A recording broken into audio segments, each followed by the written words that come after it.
Hello guys, welcome back to my YouTube channel. So അപ്പോൾ നമ്മൾ എപ്പോഴത്തെയും പോലെ ഇപ്പോൾ ഞങ്ങൾ രണ്ടുപേരും ഉള്ളപ്പോൾ ഒരു ഫൺ ടോക്കല്ല, മറിച്ച് ഒരു കുറച്ച് സീരിയസ് ആയിട്ടുള്ള കാര്യം പറയാനാണ്. എനിക്ക് എപ്പോഴും ഇൻജസ്റ്റിസ് തോന്നുന്നൊരു വേദിയാണ് ഈ കലോത്സവ വേദി എന്ന് പറഞ്ഞാൽ. എപ്പോഴും നമുക്ക് എല്ലാവർക്കും എക്സ്പീരിയൻസ് ഉണ്ട്. എന്ന് വെച്ചാൽ നമ്മൾ ഭയങ്കര ഹാർഡ് വർക്കായിട്ട് പോകുന്നതല്ലേ, എത്രയോ പേരുടെ ബാക്കിൽ വർക്ക് ഭയങ്കര കഷ്ടപ്പാട്, എത്രയോ നാളത്തെ പ്രാക്ടീസ്, വർഷങ്ങൾ കൊണ്ടുള്ള പ്രാക്ടീസൊക്കെ വെറുതെ വന്ന് ചില സമയങ്ങളിൽ എല്ലാവർക്കും ഒബ്വിയസ് ആണ് കോഴ കൊടുക്കലും കുറേ പൈസയൊക്കെ ഇതാക്കലും പക്ഷാഭേദങ്ങളും അങ്ങനെയൊക്കെ. പക്ഷെ ഈ വട്ടം കുഹാസിൽ നടന്നൊരു സംഭവം പറയണം എന്ന് തോന്നിയിട്ടാണ് ഞങ്ങൾ ഈ വീഡിയോ ചെയ്യുന്നത്. പക്ഷെ എന്തോ നമുക്കറിയില്ല സത്യം പറഞ്ഞാൽ അതിൻ്റെ പുറകിലുള്ളത് എന്താണ് കാര്യം. എക്സ്പ്ലെയിൻ. ഇപ്പോൾ നമുക്ക് കഴിഞ്ഞ ഒരു 17-ാം തീയതി തൊട്ട് 20-ാം തീയതി വരെ കേരള ആരോഗ്യ സർവകലാശാല യൂണിയൻ നടത്തിയ ഇന്റർസോൺ കലോത്സവം തൃശ്ശൂർ ഒല്ലൂർ വൈദ്യരത്ന ആയുർവേദ കോളേജിൽ വെച്ച് നടന്നായിരുന്നു. സോ നിങ്ങൾക്ക് കുറേ പേർക്കൊക്കെ അറിയുന്നുണ്ടായിരിക്കും, നമ്മളെ മെഡിക്കൽ കോളേജിൻ്റെ കലോത്സവമാണ് എല്ലാ കോളേജും വരുന്നത്. അപ്പം ഇന്റർസോൺ ആണ്, സീസോൺ കഴിഞ്ഞ് ഇന്റർസോൺ ആയിരുന്നു. അപ്പോൾ ഞാൻ പാർട്ടിസിപ്പേറ്റ് ചെയ്തത് കുച്ചിപ്പുടി, ഫോക്ക് ഡാൻസ്, മോഹിനിയാട്ടം, മോണാക്റ്റ് ആയിരുന്നു. അതിൽ കുച്ചിപ്പുടിയിലും ഫോക്ക് ഡാൻസിലും ഫസ്റ്റ് ഉണ്ട്, മോണാക്റ്റിൽ തേർഡ് ഉണ്ട്. ആക്ച്വലി പ്രശ്നം പറ്റിയത് മോഹിനിയാട്ടത്തിലാണ്. മോഹിനിയാട്ടം സാധാരണ പോലെ ഞാൻ കളിച്ചിറങ്ങി അമ്മ അവിടെ ഇരുന്നു. എനിക്ക് ഫോക്ക് ഉണ്ട് അത് കഴിഞ്ഞപ്പോൾ തന്നെ. അപ്പോൾ ഞാൻ ഫോക്കിനെ ഡ്രസ് ചേഞ്ച് ചെയ്യാൻ വേണ്ടിയിട്ട് റൂമിലോട്ട് വന്നു. അപ്പം പെട്ടെന്ന് റിസൾട്ട് അനൗൺസ് ചെയ്തിട്ട് അമ്മ പറഞ്ഞു എന്താണ് പ്രൈസ് ഒന്നും ഇല്ല. അപ്പം ഞാൻ പ്രൈസ് ഒന്നും ഇല്ലേ, സോ കുഴപ്പമില്ല, ചിലപ്പം എപ്പോഴും പ്രൈസ് വരണമെന്നില്ലല്ലോ. അപ്പോൾ പക്ഷെ അമ്മയ്ക്ക് അത് വിശ്വസിക്കാൻ ഒരു ബുദ്ധിമുട്ട്. അപ്പോൾ അമ്മ അവരുടെ അടുത്ത് പോയി ചോദിച്ചു, അവരേതൊക്കെ നമ്പർ ഡിസ്ക്വാളിഫൈ ആക്കിയിട്ടുണ്ടെന്ന് പറഞ്ഞു. അപ്പോൾ അമ്മ അവരുടെ അടുത്ത് പോയി ചോദിച്ചു ഏതൊക്കെ നമ്പറാണ് ഡിസ്ക്വാളിഫൈ ആക്കിയതെന്ന് ചോദിച്ചു. അപ്പം അവർ പറഞ്ഞ നമ്പറിൽ എൻ്റെ നമ്പറുണ്ട്, ജസ്റ്റ് നമ്പർ 4 ഡിസ്ക്വാളിഫൈഡ് ആയിരുന്നെന്ന് പറഞ്ഞു. അപ്പോൾ അമ്മ ചോദിച്ചാൽ അത് ഡിസ്ക്വാളിഫൈ ചെയ്യാൻ കാരണം എന്താണെന്ന് ചോദിച്ചാൽ അപ്പോൾ അവർ പറഞ്ഞു ഇങ്ങനെ ടൈം ഔട്ടാണ്, 10 മിനിറ്റ് 15 സെക്കൻഡും എൻ്റെ മോഹിനിയാട്ടം 15 സെക്കൻഡ് കൂടുതലാണ്, അതുകൊണ്ട് ഈ കുട്ടി ഡിസ്ക്വാളിഫൈഡ് ആയിട്ടുണ്ടെന്ന് പറഞ്ഞു. അപ്പോൾ അമ്മ പറഞ്ഞു ഇത്രയും കാലം ഈ പാട്ട് വെച്ചിട്ട് തന്നെയാണ് നമ്മൾ സീസോൺ ആണെങ്കിലും ഇന്റർസോൺ ആണെങ്കിലും സംസ്ഥാന സ്കൂൾ കലോത്സവം വരെ ഈ പാട്ട് വെച്ചിട്ട് തന്നെ നമ്മൾ കളിച്ചിരുന്നത്. അപ്പം അപ്പോഴൊന്നും ഇല്ലാത്ത പ്രശ്നമാണ് ഇപ്പം അതെങ്ങനെ ശരിയാവുന്നതെന്ന് അമ്മേനെ കൊണ്ട് കഴിയുന്ന രീതിക്ക് അമ്മ ചോദിച്ചു. അപ്പോൾ അവർ പറഞ്ഞു ഇവിടെ അങ്ങനെ റൂളാണ്, അവർക്കൊന്നും ചെയ്യാൻ പറ്റത്തില്ല, അത് അങ്ങനെയാണ് റൂൾ എന്നൊക്കെ പറഞ്ഞാൽ അവരെന്തൊക്കെ തിരിച്ച് അമ്മേനടുത്ത് പറഞ്ഞപ്പോൾ അമ്മ ഈ കൂടുതലൊന്നും പറയാനും പറ്റിയില്ല. അമ്മ ഓക്കെ ശരിയെന്ന് പറഞ്ഞിട്ട് തിരിച്ചു വന്നു. പക്ഷെ അപ്പം എനിക്ക് ഫോക്കുള്ളതിനെ കൊണ്ട് എനിക്ക് പോയി അന്വേഷിക്കാനോ സംഭവം എന്താ തിരക്കാനോ ഒന്നും പറ്റിയില്ല. അപ്പം ഞാൻ അപ്പം തന്നെ പോയിട്ട് ഫോക്ക് കളിച്ച് വന്നിട്ട് അന്വേഷിക്കാമെന്ന് വിചാരിച്ചു. അങ്ങനെ ഫോക്ക് കളിച്ച് വന്നപ്പോൾ ഇത് ഒരു റിസൾട്ട് അനൗൺസ് ചെയ്ത് ഉച്ചയായിരുന്നു സമയം. ഇത് ഞങ്ങൾ തിരിച്ചെത്തിയപ്പോഴത്തേക്ക് വൈകിട്ടായി ഫോക്ക് കഴിഞ്ഞ് വന്നപ്പോൾ. അങ്ങനെ ഫോക്ക് കഴിഞ്ഞ് വന്ന ഉടനെ തന്നെ ഞാൻ അവിടെ മോഹിനിയാട്ടം നമ്മുടെ സ്റ്റേജിൻ്റെ അവിടെ പോയി അന്വേഷിച്ചു എന്താണ് ഡിസ്ക്വാളിഫൈ ചെയ്യാനുള്ള കാരണം എന്താണെന്ന് ഞാൻ ചോദിച്ചു. അപ്പോൾ അവർ പറഞ്ഞു ഇങ്ങനെ 10 മിനിറ്റ് 15 സെക്കൻഡുമാണ് എൻ്റെ മോഹിനിയാട്ടം ഉണ്ടായിരുന്നത്, 10 മിനിറ്റ് കൂടിയും ഡിസ്ക്വാളിഫൈ ആണെന്ന് പറഞ്ഞു. അപ്പം ഞാൻ ചോദിച്ചു ഈ മോഹിനിയാട്ടത്തിൽ നമ്മൾ തുടക്കത്തിലൊരു ട്യൂണുണ്ട്, ആ നട്ടുവാങ്ങം തുടങ്ങുന്ന സമയം തൊട്ടാണ് നമ്മൾ കണക്ക് കൂട്ടുക. അതായത് കർട്ടനുള്ള ഒരു സ്റ്റേജ് ആണെന്നുണ്ടെങ്കിൽ ഞാൻ പറയുമ്പോഴാണ് അവർ കട്ടം പൊന്തിക്കാൻ പാടുള്ളൂ. അതായത് ഈ നാട്ടുവാങ്ങം തുടങ്ങുന്ന സമയം തൊട്ടേ കട്ടം പൊന്തിക്കാൻ പാടുള്ളൂ. അവിടെ വെച്ച് കണക്ക് കൂട്ടുകയാണെന്നുണ്ടെങ്കിൽ കറക്റ്റ് 10 മിനിറ്റ് എൻ്റെ മോഹിനിയാട്ടം ഉള്ളൂ. 15 സെക്കൻഡ് പോയിട്ട് 5 സെക്കൻഡ് പോലും കൂടുതലില്ല. അപ്പോൾ അത് ഒന്നാമത്തെ കാര്യം. അപ്പം അപ്പോൾ ഞാൻ വെച്ചാൽ ഇങ്ങനെയാണ് കാര്യങ്ങൾ പറഞ്ഞത്. അപ്പോൾ അവർ പറഞ്ഞു, അവരെൻ്റെ അടുത്ത് കുറേ ചാടി കളിച്ചു, ഇങ്ങനെയാണോ വന്ന് പറയണത്, ഇവിടെ വെച്ചിട്ടാണോ ഇതൊക്കെ പറയേണ്ടത്, അങ്ങനെയാണെങ്കിൽ കമ്മിറ്റി പോയി സംസാരിക്കുകയാണ്, ഇവിടെ നിന്നൊന്നും പറയാനുള്ള സ്ഥലമല്ല എന്നൊക്കെ പറഞ്ഞു. പരിപാടിയും കഴിഞ്ഞ് അവർ ഡിസ്ക്വാളിഫൈ ചെയ്ത് അനൗൺസ് ചെയ്ത് ഞാൻ പോയി ചോദിച്ചതാണ് ഇപ്പോൾ അവരുടെ പ്രശ്നം. അങ്ങനെ ഞാൻ പറഞ്ഞാൽ ശരി എന്നാൽ കമ്മിറ്റി പോയി സംസാരിക്കാമെന്ന് പറഞ്ഞിട്ട് ഞാനും അവിടെ കമ്മിറ്റി പോയിരുന്നു, പ്രോഗ്രാം കമ്മിറ്റിയിൽ വന്നിരുന്നു, അവരും വന്ന്. എന്നിട്ട് അവർ കുറേ ഇങ്ങോട്ട് ചാടി കളിക്കുകയൊക്കെ ചെയ്തായിരുന്നു. അങ്ങനെ എങ്ങനെ ശരിയാവുന്നതെന്നൊക്കെ പറഞ്ഞു. ഞാൻ അവസാനം പറഞ്ഞ് മനസ്സിലാക്കി ഇങ്ങനെയാണ് സംഭവം, ശരിക്കും അപ്പോൾ തൊട്ടുള്ള സമയമല്ല കണക്ക് കൂട്ടേണ്ടത്, ഈ നട്ടുവാങ്ങം തുടങ്ങണത് ഞാൻ കളിക്കാൻ തുടങ്ങുന്നത് എപ്പോഴാണോ അപ്പോൾ തൊട്ടുള്ള സമയമാണ് കണക്ക് കൂട്ടിയിട്ടാണ് നിങ്ങൾ ഈ 10 മിനിറ്റ് കണക്കാക്കേണ്ടതെന്ന് പറഞ്ഞു. അവർക്ക് അറിഞ്ഞുകൂടായിരുന്നത്. അവർ പറഞ്ഞു അവർക്ക് അറിയത്തില്ല. ഞാൻ പറഞ്ഞ അറിയാത്ത ഒരാൾ എന്ത് ധൈര്യത്തിലാണ് ഇത് ഡിസ്ക്വാളിഫൈ ആയി എന്ന് പറയുന്നത്, അറിയത്തില്ലെന്നെങ്കിൽ അത് അങ്ങനെ നിർത്തണം, അല്ലെങ്കിൽ നമ്മൾ ചോദിക്കണം. ഇത് അവർ ഡിസ്ക്വാളിഫൈ ചെയ്ത് അവർ തീരുമാനം എടുക്കുകയും ചെയ്ത് ജഡ്ജ്മെന്റും കഴിയുകയും ചെയ്ത് അവരുടെ ഈ ഡിസ്ക്വാളിഫൈ എന്നുള്ള ഒറ്റ വാക്കുകൊണ്ട് ഇല്ലാണ്ടായത് എൻ്റെ പ്രൈസ് പോട്ടെ, പ്രൈസ് കിട്ടുന്നതോ കിട്ടാണ്ടിരിക്കുക അതൊക്കെ അപ്പത്തൊരു ഇതുപോലെ ഇരിക്കും. പക്ഷെ നമ്മുടെ എത്രയും കാലത്തൊരു ഹാർഡ് വർക്ക് നമ്മൾ ചെയ്തൊന്നും ഒന്നുമല്ലാണ്ട് ഇതിന് ചെലവാക്കിയ പൈസ അതൊക്കെ പറയണം. അപ്പൊ നമുക്ക് ഒന്നുമില്ലാണ്ടായി പോയി. അവരുടെ ആ ഒരു ഡിസ്ക്വാളിഫിക്കേഷൻ എന്നുള്ളൊരു വാക്കുകൊണ്ട് മാത്രം ഇത്രയും സംഭവിച്ചത്. അപ്പൊ ഞാൻ ഇതൊക്കെ പറഞ്ഞപ്പം അവർ പറയാണ് എന്നാൽ ശരി നമ്മളെ ഭാഗത്ത് ഈ പ്രശ്നം ഉണ്ടായിരിക്കും, നിങ്ങളൊരു കാര്യം ചെയ്യും അപ്പീൽ പോവാ, അല്ലാണ്ട് നമുക്ക് വേറെ ഒന്നും ചെയ്യാൻ പറ്റത്തില്ല എന്ന് പറഞ്ഞു. ഞാൻ പറഞ്ഞാൽ ശരി എന്നാൽ ഞാൻ അപ്പീൽ പോവാം. അങ്ങനെ ഞാൻ അപ്പീൽ എഴുതി കൊടുത്തു, കാരണം എഴുതി കൊടുത്തു. അപ്പോൾ അവർ സമ്മതിച്ചു, അവരുടെ ഭാഗത്ത് തെറ്റുണ്ട് എന്നുള്ള കാര്യം അവർ സമ്മതിച്ചു. അങ്ങനെ ഞാൻ അപ്പീൽ വഴി പോയി അപ്പീൽ എഴുതി കൊടുത്തു. അവർ പറഞ്ഞു അവർ സംസാരിച്ചോളാം, അവരെന്നെ അപ്പീൽ സാങ്ഷൻ ആക്കി തരാമെന്ന് പറഞ്ഞു. കാരണം അവരുടെ ഭാഗത്താണ് തെറ്റ്, അവർക്കറിയാം, അതുകൊണ്ട് അവർ എന്നെ അപ്പീൽ സാങ്ഷൻ ആക്കി തരാമെന്ന് പറഞ്ഞു. അങ്ങനെ ഞാൻ അപ്പീൽ എഴുതി കൊടുത്തു, അവർ അപ്പീലായിട്ട് പോയി. അങ്ങനെ അവർ അപ്പീൽ എൻ്റെ അടുത്ത് പറഞ്ഞു ഡിസ്ക്വാളിഫിക്കേഷൻ മാറ്റിയിട്ടുണ്ടെന്ന്. എപ്പോൾ പരിപാടിയും കഴിഞ്ഞ് ജഡ്ജ്മെൻറ്റും കഴിഞ്ഞ് റിസൾട്ട് അനൗൺസ് ചെയ്ത് അവർ എൻ്റെ അടുത്ത് പറയാം ഡിസ്ക്വാളിഫിക്കേഷൻ മാറ്റിയിട്ടുണ്ട്. എങ്ങനെ അവർക്ക് പറയാൻ പറ്റുന്നത് പോലെ എനിക്ക്, കാരണം അവർക്ക് അറിഞ്ഞുകൂടാ. ഈ പരിപാടി നടത്തുമ്പോൾ അറ്റ്ലീസ്റ്റ് ഇതെങ്കിലും ഒന്ന് അറിയാൻ ശ്രമിക്കണം നിങ്ങൾ, എത്ര നമ്മളിതിൻ്റെ പുറകെ എത്ര നടക്കുന്നുണ്ട്. അല്ലെങ്കിൽ അവരെന്താ പറഞ്ഞാൽ അവർക്ക് അറിഞ്ഞുകൂടായിരുന്നു അങ്ങനെ ഡിസ്ക്വാളിഫിക്കേഷൻ പറ്റില്ല എന്നുള്ള. ഇത് അറിയാത്തവർ എന്തിനാണ് ഡിസ്ക്വാളിഫൈ ആയെന്ന് പറഞ്ഞ് വരുന്നത് എന്തിനാണ്? അവർക്ക് അറിയാത്തൊരു കാര്യം അവർ പറയാൻ പാടുള്ളൂ. വിചാരിച്ച് നമ്മളിനി റിയാക്ട് ചെയ്യില്ല വിചാരിച്ചിട്ടായിരിക്കും. പക്ഷെ അങ്ങനെ അറിയാൻ പാടില്ലാത്ത കാര്യം ചെയ്യാൻ പാടുണ്ടോ?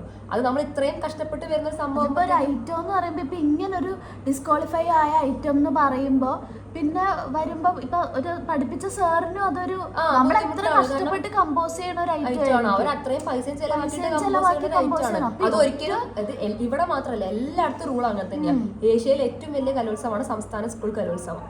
അതിൽ വരെ ഈ 10 മിനിറ്റ് എന്നുള്ള റൂൾ ഉണ്ട്. അപ്പൊ പോലും ഡിസ്ക്വാളിഫൈ ചെയ്യാത്ത സാധനം ഇവിടെ എങ്ങനെ ഡിസ്ക്വാളിഫൈ ചെയ്തെന്നാണ് എനിക്ക് മനസ്സിലാവാത്തത്. ഇത്രയും സ്റ്റേജ് ഇതേ പാട്ട് വെച്ച് തന്നെ ഞാൻ കളിച്ചു. അത് മാത്രല്ല ചിഞ്ചുന മോഹിനിയാട്ടത്തിന് ഒരു പ്രൈസ് ഉണ്ടായിരുന്നെങ്കിൽ ഓവറോൾ കൂട്ടുമ്പം അതൊക്കെ പറയണം അല്ലെ. കലാതിലകം നോക്കുന്ന സമയത്ത് ഇപ്പൊ 2 ഫസ്റ്റും പിന്നെ മോണോ ആക്ടിന് പ്രൈസ് ഉണ്ട്, തേർഡ് ഉണ്ട്. അപ്പൊ ഇതിന്റെ കൂടെ പ്രൈസ് വന്നിട്ടുണ്ടെങ്കിൽ ചിഞ്ചുന് കലാതിലകം വളരെ എളുപ്പത്തിൽ പറ്റും. കാര്യം സോണൽസിന് പോയപ്പോഴും ജസ്റ്റ് ഒറ്റ മാർക്കിനാണ് ഇവർക്ക് കലാതിലകം പോയത്. അപ്പോൾ അവിടെ അത് നമ്മൾ പറയണ്ട, അവിടെ കലാതിലകമായ കുട്ടിക്ക് കാട്ടിലും മേലെ മാർക്ക് വന്നു. പക്ഷെ ഈ ഒറ്റ ഒരു ഡിസ്ക്വാളിഫൈ ആയി എന്ന് പറയുന്ന ഒറ്റ ഒരു കാര്യം കൊണ്ട് നമ്മുടെ അത്ര താഴത്തേക്ക് പോയത്, അത്ര താഴെ പോയിരിക്കുകയാണ്. അതിപ്പോ അല്ലാതെ വേറെ എന്തെങ്കിലും ഒരു സ്ഥാനം ഇതായിട്ടുണ്ടെങ്കിൽ അല്ലേ. ഇതൊക്കെ പോട്ടെ. എന്നിട്ട് നമ്മള് മാർക്ക് ലിസ്റ്റ് ചോദിച്ചു അവരുടെ അടുത്ത്. കാരണം നമുക്ക് അവര് പറഞ്ഞു ഡിസ്ക്വാളിഫിക്കേഷൻ ശേഷം നമുക്ക് റാങ്ക് ഒന്നും തരാൻ പറ്റത്തില്ല എന്ന് പറഞ്ഞു. റാങ്ക് എന്ന് പറഞ്ഞാൽ ഈ പൊസിഷൻ. അപ്പോൾ ഞങ്ങൾ ചോദിച്ചാൽ മാർക്ക് ഷീറ്റ് കാണിച്ചു തരാൻ പറഞ്ഞു അവരടുത്ത്. അവർ പറഞ്ഞാൽ എങ്ങനെയായാലും മാർക്ക് ഷീറ്റ് കാണിച്ചു തരാൻ പറ്റത്തില്ല. കാര്യം അത് അവർക്ക് അങ്ങനെ ഒരാൾക്ക് കാണിച്ചു കൊടുത്തിട്ടുണ്ടെങ്കിൽ അവർ ബാക്കി എല്ലാവർക്കും കാണിച്ചു കൊടുക്കേണ്ടി വരും. എന്ത് ന്യായമാണ് അത് അവർ പറയണത്? അവര് ട്രാൻസ്പെറന്റ് ആണ്. ഇപ്പൊ ജഡ്ജ്മെന്റ് കഴിഞ്ഞ റിസൾട്ട് കഴിഞ്ഞെങ്കിൽ ഇപ്പൊ ഞാൻ കളിച്ചാൽ എന്താ തെറ്റെന്ന് അറിയാൻ വേണ്ടി നമ്മളൊക്കെ പോയി നോക്കാം. അപ്പൊ നമ്മള് ജഡ്ജസിന്റെ അവിടെ കാണാൻ വേണ്ടി അവിടെ പോയി. അപ്പൊ അവിടുത്തെ പിള്ളേർ എൻ്റെ അടുത്ത്, കമ്മിറ്റിക്കാരൻ എൻ്റെ അടുത്ത് പറഞ്ഞാൽ നിങ്ങൾ കമ്മിറ്റി ഓഫീസിൽ പോയി ചോദിച്ചാൽ മതി, അവിടെ അവർ റിമാർക്സ് ഒക്കെ എഴുതി പേപ്പർ കാണിച്ചു തരുന്നതാണ് അവിടെ പറഞ്ഞത്. പക്ഷെ ഇവര് പറയാം നിങ്ങൾ ഒരാൾക്ക് കാണിച്ചിട്ടുണ്ടെങ്കിൽ പിന്നെ നമ്മൾ എല്ലാവർക്കും കാണിച്ചു കൊടുക്കേണ്ടി വരും. പക്ഷെ അവരതാ പറഞ്ഞു. അപ്പൊ നമുക്കത് കാണിക്കാൻ പറ്റത്തില്ല എന്ന് തന്നെ അവരെന്റെ അടുത്ത് പറഞ്ഞു. നമ്മൾ ഈ ജഡ്ജ്മെന്റിന് പോകുമ്പോൾ അതിന്റെ അവർ റിമാർക്ക് എഴുതുന്ന പേപ്പറിൽ ഓരോരോ 5 സെക്ഷൻ ആക്കിയിട്ടുണ്ട്. ഇപ്പൊ ആഹാര്യം, അഭിനയം, അടവുകളുടെ ശുദ്ധി, മുദ്രശുദ്ധി എന്നൊക്കെ പറഞ്ഞിട്ട് അത് കഴിയുമ്പോഴത്തേക്കും എന്തൊക്കെയാണ് റിമാർക്സ് എന്ന് പറഞ്ഞൊരു ഭയങ്കര ഒരു നല്ല ചിട്ടപ്പെടുത്തിയ ഒരു പേപ്പറാണത്. അപ്പൊ ആ പേപ്പർ അത്രയും ഇതാക്കിയിട്ടുള്ളത് കുട്ടിക്ക് ഇനി അടുത്ത നെക്സ്റ്റ് ലെവലിലോ അല്ലെങ്കിൽ സ്വന്തമായിട്ട് പ്രോഗ്രസ് ചെയ്യണമെങ്കിലോ എന്തെങ്കിലും തെറ്റുണ്ടെങ്കിൽ അത് പറഞ്ഞു കൊടുക്കാൻ വേണ്ടിയിട്ടുള്ള പേപ്പറാണ്. അതല്ലാതെ നിങ്ങൾക്ക് കാണിച്ച ബാക്കിയുള്ളവർക്കും കാണിക്കുക അങ്ങനെ പറയുന്ന പേപ്പറല്ല. അതെല്ലാരും കാണിക്കേണ്ട ഒരു പേപ്പറാണ്. നമ്മൾ ചോദിച്ചു അവരുടെ അടുത്ത് നമുക്ക് കാണിച്ചു തരുമോ എന്ന് ചോദിച്ചു. അവർ എങ്ങനെ വന്നിട്ട് അത് കാണിച്ച് അവർ കൂട്ടാക്കില്ല. എന്താ കാര്യം നമുക്ക് അറിഞ്ഞൂടാ. കാണിച്ചത് അവർക്ക് ഇനി വല്ല നഷ്ടം വരാനുണ്ടോ, അവർ ഉദ്ദേശിച്ച പോലെ മാർക്ക് അവർക്ക് തരാൻ മടിയായിട്ടാണോ എന്താണെന്ന് നമുക്ക് അറിഞ്ഞൂടാ. പക്ഷെ അവർ കാണിച്ചു തന്നില്ല എന്നുള്ളതാണ് സത്യം. ഞാൻ കുറെ അവിടെ കിടന്ന് ഞാൻ കുറച്ച് ബോൾഡായിട്ട് നിന്ന് പറഞ്ഞെങ്കിലും പക്ഷെ അവസാനം എന്റെ കയ്യിൽ പോയി. ഞാൻ കരഞ്ഞു പറഞ്ഞു, ഞാൻ കരഞ്ഞു അവിടെ ഇരുന്നിട്ട്. കാരണം നിങ്ങൾക്ക് മനസ്സിലാവാഞ്ഞിട്ട് അതിന്റെ കഷ്ടപ്പാട്. കാരണം അത്രയും കഷ്ടപ്പെട്ടിട്ട് അത്യാവശ്യം എന്റെ വീട്ടിലാണെങ്കിൽ ഇങ്ങനെ ചോദിക്കുമ്പോഴത്തേക്ക് എടുത്തു തരാനുള്ള പൈസയോ കാര്യങ്ങളോ ഒന്നും ഇല്ല. ഇപ്പൊ നമ്മളൊക്കെ സ്റ്റുഡൻസ് ആണ്, നമ്മുടെ അടുത്ത് ഇപ്പോഴും പാരന്റ്സിനെ ഡിപ്പെൻഡ് ചെയ്തിട്ട് തന്നെയാണ് നമ്മളൊക്കെ നിൽക്കുന്നത്. അപ്പൊ ഇത്രയും വീട്ടുകാരെ കൊണ്ട് ഇത്രയും ചെലവാക്കിപ്പിച്ചിട്ട് നമ്മളെ ഭാഗത്തുള്ള എന്റെ ഭാഗത്തുള്ള ഞാൻ എന്തെങ്കിലും അവിടെ വെച്ച് മറന്നുപോയി അങ്ങനെയൊക്കെയാണെങ്കിൽ പോട്ടെ. ഇത് അവരുടെ ഭാഗത്തുനിന്ന് വെച്ച് ഞാൻ എനിക്ക് കോൺഫിഡന്റ് ആണ്. ഞാൻ കളിച്ചിട്ടുണ്ട്. സത്യം പറയാം, ഞാൻ വീഡിയോയും കണ്ടു. ഞാൻ അത്യാവശ്യം കോൺഫിഡന്റ് ആണ്. ഇനിയിപ്പോ ഞാൻ അതിന് വേറെ കഴിഞ്ഞോട്ട് ഫസ്റ്റ് ഉണ്ടായിരുന്ന പ്രൈസ് ഇതേ ഐറ്റം കളിച്ച് പ്രൈസ് കിട്ടിയതാണ്. അപ്പൊ ഞാൻ അത്യാവശ്യം കോൺഫിഡന്റ് ആണ്. കഴിഞ്ഞ വട്ടം ഇതേ റൂള് തന്നെയായിരുന്നു. പക്ഷെ അപ്പോഴും ഇല്ലാത്ത പ്രശ്നം ഇവർക്ക് നമുക്ക് അറിഞ്ഞൂടാ. അപ്പൊ എനിക്ക് ഒറ്റ കാര്യം പറയാനുള്ളൂ, ഇത് കഴിഞ്ഞു, പരിപാടിയും കഴിഞ്ഞു, അവര് പ്രൈസും കൊടുത്തു, എല്ലാതും കൊടുത്തു. ഒറ്റ കാര്യം പറയാനുള്ളത്, ഇനിയെങ്കിലും അറിയത്തില്ല എന്നുണ്ടെങ്കിൽ ചെയ്യരുത്. ഇതിന്റെ റൂൾസ് അറിയത്തില്ല എന്നുണ്ടെങ്കിൽ ചെയ്യരുത്. ബാക്കിയുള്ളവരുടെ അവസരങ്ങൾ ഇങ്ങനെ നിങ്ങളായിട്ട് കളയരുത്, കമ്മിറ്റിക്കാരായിട്ട് കളയരുത്. അത്ര എനിക്ക് പറയാനുള്ളൂ. കൂടുതൽ വേറെ എനിക്ക് പ്രൈസ് വേണ്ട. അത് കഴിഞ്ഞു, ഇനി പറഞ്ഞിട്ട് കാര്യമില്ല. അത് പോയത് ആ വഴി പോയി. എൻ്റെ കഷ്ടപ്പാടും എൻ്റെതോ എല്ലാം വെള്ളത്തിൽ പോയി. വെള്ളത്തിൽ വരച്ച വര പോലെ പോയി, അത് പോയി. ഇനിയെങ്കിലും അത് ഇനി അങ്ങനെ വരാൻ പാടില്ല. ഇതിപ്പോ സ്കൂൾ കലോത്സവം ആണെങ്കിലും കുറെ ഇപ്പൊ കുറവുണ്ട് ആക്ച്വലി, കുറെ വിജിലൻസ് വരലും അങ്ങനെ കുറെ ഇപ്പം സ്കൂൾ കലോത്സവത്തിന് അങ്ങനെയൊക്കെ ഉള്ളത് നല്ല കുറവുണ്ട്. പക്ഷെ എന്നാലും എക്സിസ്റ്റ് ചെയ്യുന്നുണ്ട് ഇങ്ങനത്തെ. സത്യം പറഞ്ഞാൽ എനിക്കൊക്കെ കോമ്പറ്റീഷൻ എന്ന് പറഞ്ഞൊരു വേദി ഇഷ്ടമല്ല. ഞാൻ കോമ്പറ്റീഷൻ തീരെ ഇഷ്ടമല്ല. ഈ വട്ടം എനിക്ക് കാല് വയ്യാണ്ടായിട്ടാണ് പോകാൻ പറ്റാഞ്ഞത്. പിന്നെ ലാസ്റ്റ് ഇയർ അല്ലേ എന്തായാലും കളിക്കാമെന്ന് ഞാൻ വിചാരിച്ചിരുന്നു. പക്ഷെ എനിക്ക് പാർട്ടിസിപ്പേറ്റ് ചെയ്യാനേ പറ്റിയില്ല. പക്ഷേ എനിക്ക് ഈ ഒരു കോമ്പറ്റീഷൻ സ്റ്റേജ് എന്ന് പറയുമ്പോൾ സ്ട്രെസ്സ്. അതിൻ്റെ കൂടെ ഇപ്പം നമ്മൾ കളിച്ചിട്ട് കാര്യമുണ്ടോ എന്ന് പോലും അറിയൂല, അതിൻ്റെ സൈഡിൽ കൂടെ വേറെ എന്തെങ്കിലും നടക്കുന്നുണ്ടോ എന്ന് അറിയൂല. സത്യം പറഞ്ഞാൽ സാധാരണ വേദികൾ, നല്ല ഓഡിയൻസ്, നമ്മൾ മനസ്സറിഞ്ഞ് കളിക്കുക, അതാണ് എൻ്റെ സന്തോഷം. അപ്പം പക്ഷെ ഓരോരുത്തർക്കും ഓരോന്ന്. ഇപ്പോൾ ചിഞ്ചുനാണെങ്കിൽ കോമ്പറ്റീഷൻ സ്റ്റേജ് ഭയങ്കര ഇഷ്ടമാണ്. കാര്യം അവൾ അത്ര ഡെഡിക്കേഷനും ചെയ്യുന്നതാണ്. ഇവിടെ ആണെങ്കിൽ ഇപ്പോൾ നമുക്ക് എക്സാംസ് ഉണ്ടെങ്കിൽ അതിൻ്റെ ഇടയ്ക്ക് പ്രാക്ടീസ് ചെയ്യണതാണ്. അതിനിപ്പോൾ ചിഞ്ചുവിനെക്കാട്ടി ചിഞ്ചുവിൻ്റെ അമ്മയാണ് പറയേണ്ടത്. ആൻറ്റി എടുക്കുന്ന എഫേർട്ടൊക്കെ ഭയങ്കര എഫേർട്ട്. ഇപ്പം ഞാൻ ഡാൻസ് പഠിക്കുന്നിടത്താണെങ്കിലും ഇപ്പം നമുക്കറിയാം അതിൻ്റെ ഇപ്പോൾ ഒരു വേദി കയറി ഒരു 10 മിനിറ്റ് കളിക്കണമെങ്കിൽ നമ്മൾ ഒരു വർഷമല്ല എത്ര നാളത്തെ കഷ്ടപ്പാടാണെന്ന് നമുക്കറിയാം. അപ്പം ഇനിയെങ്കിലും ദയവ് ചെയ്ത് നിങ്ങൾക്ക് ഒന്നുകിൽ അറിയാത്തതാണെങ്കിൽ അങ്ങനെ ചെയ്യരുത്. ഒന്ന് മര്യാദയ്ക്കൊക്കെ പഠിച്ചിട്ട് ചെയ്യുക. അല്ലെങ്കിൽ അറ്റ്ലീസ്റ്റ് ചോദിക്കെങ്കിലും ചെയ്യാം. ഡിസ്ക്വാളിഫൈ ചെയ്യാനുള്ള ഒരു ഇതാണോ ഇത്, ക്രൈറ്റീരിയ ഇതിനുണ്ടോ എന്നെങ്കിലും ഒന്ന് അന്വേഷിക്കണം. അല്ലെങ്കിൽ തന്നെ ഇത്രയും വലിയൊരു വേദി അവര് ഒരു കട്ടൻ പോലും ഇല്ലാതെയാണോ കോർഡിനേറ്റ് ചെയ്യണത്.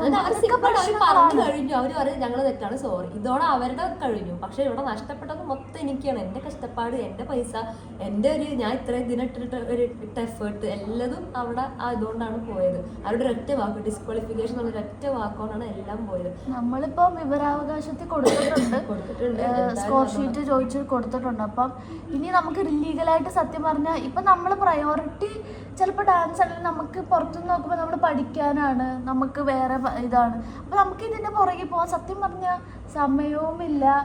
പിന്നെ അല്ലേ സത്യം അവരത് മുതലെടുക്കുന്ന പോലെയും കൂടെയാണ്. അപ്പോൾ ഇനിയെങ്കിലും പ്ലീസ് എല്ലാവരും ഒന്ന് ശ്രദ്ധിക്കണം. ചിലപ്പോൾ ഈ വീഡിയോ ആരടുത്തൊക്കെ എത്തുമെന്ന് അറിഞ്ഞുകൂടാ. കാര്യം നമ്മൾ അത്ര വ്യൂസ് ഒന്നും ഉണ്ടാവാറുള്ള ആളല്ല ഞാൻ.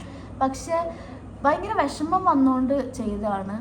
സോ അത്രയുള്ളൂ. ഇനിയെങ്കിലും ഇത് കണ്ടക്ട് ചെയ്യുന്നവരൊക്കെ ശ്രദ്ധിക്കുക. ആൾക്കാർ റിയാക്ട് ചെയ്യുക. ഇങ്ങനെയൊക്കെ കാണുമ്പോൾ റിയാക്ട് ചെയ്ത് നമ്മൾ റിയാക്ട് ചെയ്യാണ്ടിരിക്കുമ്പോഴാണ് അവർ മുതലെടുക്കുന്നതും ഒക്കെ. ലാസ്റ്റ് അവർ പറഞ്ഞത് എൻ്റെ അടുത്ത് കംപ്ലൈന്റ് ആയിട്ട് കൊടുക്കാൻ, നീ എന്നെ കംപ്ലൈന്റ് എഴുതി കൊടുക്കാൻ. അപ്പൊ ഞാനെന്തോ തെറ്റ് ചെയ്ത പോലെയാണ് അവരുടെ ഭാഗത്തു നിന്നുള്ള റെസ്പോൺസ്. ഞാൻ ഇനിയും കംപ്ലൈന്റ് എഴുതി കൊടുക്കണം, എനിക്ക് പ്രശ്നം ഉണ്ടെന്ന് പറഞ്ഞിട്ട് അവര് ചെയ്തത് വെച്ചാൽ അവർക്ക് ഒരു പ്രശ്നമല്ല, അവർ ഡിസ്ക്വാളിഫിക്കേഷൻ മാറ്റി. അതുകൊണ്ട് അവരുടെ കഴിഞ്ഞു എന്നാണ് അവര് പറയണത്. അവർക്ക് മനസ്സിലാവാനായിട്ടാണോ എന്തോ എനിക്ക് അറിഞ്ഞു. ഓക്കെ, അപ്പോൾ എന്തായാലും ഗൈസ് നമ്മളിതിന് ജസ്റ്റ് ഒന്ന് റിയാക്ട് ചെയ്യാൻ പറ്റുന്ന പോലെ ചെയ്യും. നമ്മളെ കൊണ്ട് പറ്റുന്ന എന്തെങ്കിലും ഉണ്ടെങ്കിൽ അത് ചെയ്തു എന്നേ ഉള്ളൂ. So hope you guys understanding. ഇപ്പോൾ ഇതിൽ ഇൻവോൾവ് അല്ലാത്ത ആളാണെങ്കിലും ഇങ്ങനെയൊക്കെയാണ് നടക്കുന്നത് എന്നൊന്ന് അറിയാൻ വേണ്ടിയിട്ടാണ് ഈ വീഡിയോ ചെയ്തത്. ഇതിപ്പോൾ നമ്മൾ അവർ കോഴ കൊടുത്തൊന്നും അവർ വേറെ അങ്ങനെയൊന്നും നമ്മൾ പറയുന്നത് അറിയില്ല. ചിലപ്പോൾ അവരുടെ ഒരു അറിവില്ലായ്മ കൊണ്ട് പറ്റിയതായിരിക്കും. പക്ഷെ ആ അറിവില്ലായ്മ കൊണ്ട് പറ്റിയത് എനിക്കാന്ന് മാത്രം, അതിനൊരു വിക്ടിമായത് ഞാനാന്ന് മാത്രം. സോ അങ്ങനത്തെ ഒരു അവസ്ഥ വേറെ ആർക്കും ഉണ്ടാവരുത് ഇനി. അതുകൊണ്ട് മാത്രം ചെയ്യണതാ. അല്ലാണ്ട് ഇനി ഇപ്പൊ ഈ വീഡിയോ ഇട്ടെന്നും പറഞ്ഞിട്ട് നമുക്കൊന്നും ചെയ്യാൻ പറ്റില്ല. കാരണം എന്റെ ഓൾറെഡി പൊസിഷൻ ഒക്കെ ഇട്ട് എനിക്ക് അതിൽ ഒരു മാറ്റം വരുത്താൻ ഇനി പറ്റത്തില്ല. പക്ഷെ ഇനിയെങ്കിലും അടുത്തൊരു എങ്കിലും ബാക്കിയുള്ള പിള്ളേർക്ക് പോലും ഇതുപോലത്തെ ഒരു അവസ്ഥ വരാണ്ടിരിക്കാൻ വേണ്ടി മാത്രം, വേറെ ഒന്നിനു വേണ്ടിയില്ല. അത്രേ ഉള്ളൂ. So thank you guys. ഇത്ര നമുക്ക് പറയാനുള്ളൂ. Thank you for watching. By.